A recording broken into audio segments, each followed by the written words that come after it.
Now for a quick instructional video on how to play the balls.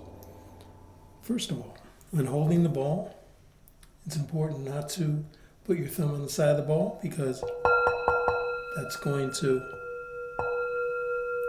muffle the sound. And also with the fingers, we'll keep them flat as possible, not gripping like that, especially on the smaller balls. They need to be resonant on the flat of the hand.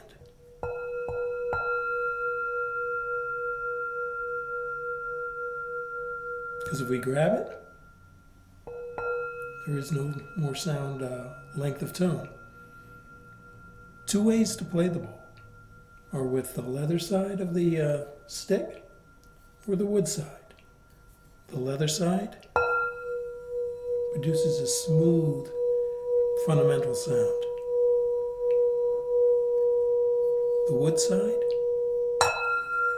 gets a high-toned harmonic, and if you want to isolate the harmonic, you can do it with the wood side. And then bring it down again for the fundamental tone with the leather. So we have two tones generally that we can play on the balls. The fundamental and the harmonic. And be sure to keep those fingers flat. You can hold the stick in the middle, kind of like writing a pen with a pen, and at a 20-30 degree angle to the edge, as you can see here. If you go like this, you're not going to get a sound.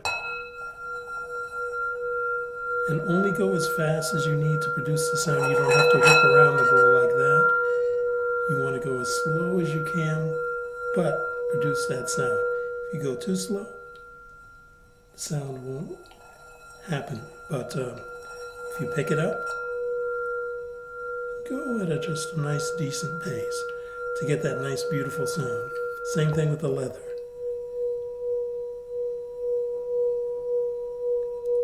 Be aware that not all bowls play good with the leather.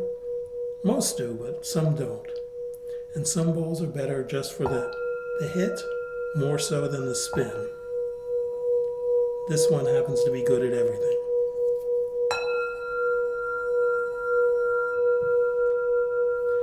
Now for a general description of the ball, we have the side of the ball, of course the diameter,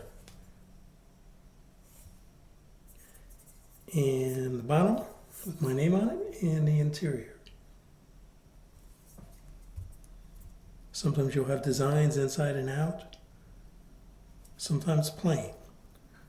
But you want to go for the sound. A nice clear sound and a robust sound is best. And something that lasts a long time.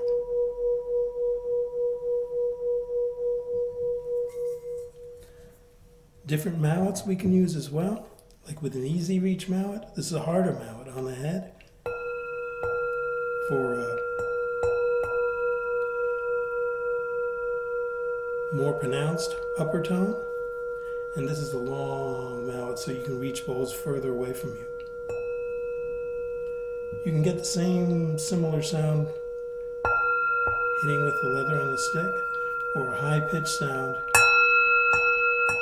lightly tapping. And you want to tap at an angle if possible, like that, and very lightly. You don't want to slam the ball, because you could break it. You can also use on a small ball like this. If you need portability, a tiny little mallet like that will work just fine. And it will produce a slightly different tone than the bigger mallet. And if you want to go to a huge mallet, some bowls that will work on and some bowls not. So I have to hand hold this one for the big mallet to work.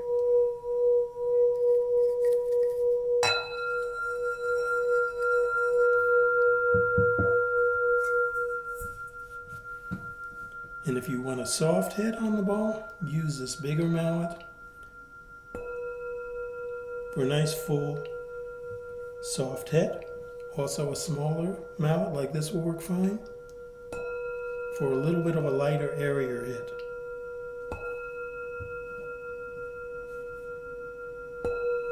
And this mallet brings out the lows more. Another way to do it is to use something like this mallet, and this is red wool. And you get a similar sound, not exactly the same, but similar. And you can have the option of doing this too with the wood. There is no leather on this mallet though, just wood and wool.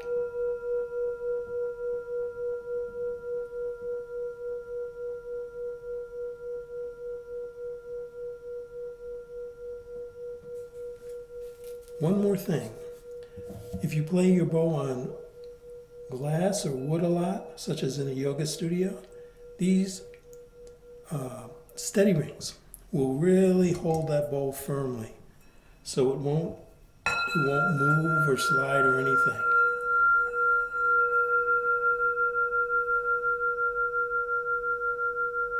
This pillow will hold the bow at 2-3 inches high if you need that. And this will stabilize the bow on any surface.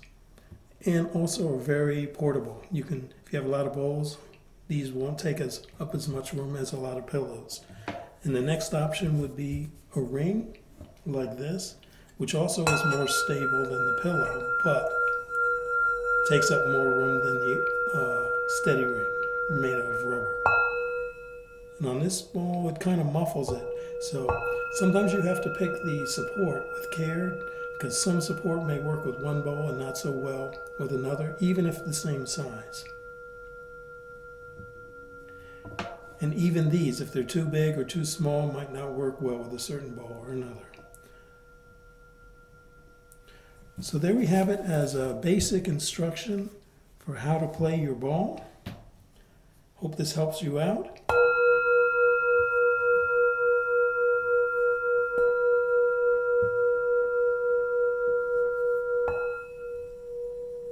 And we'll see you next time.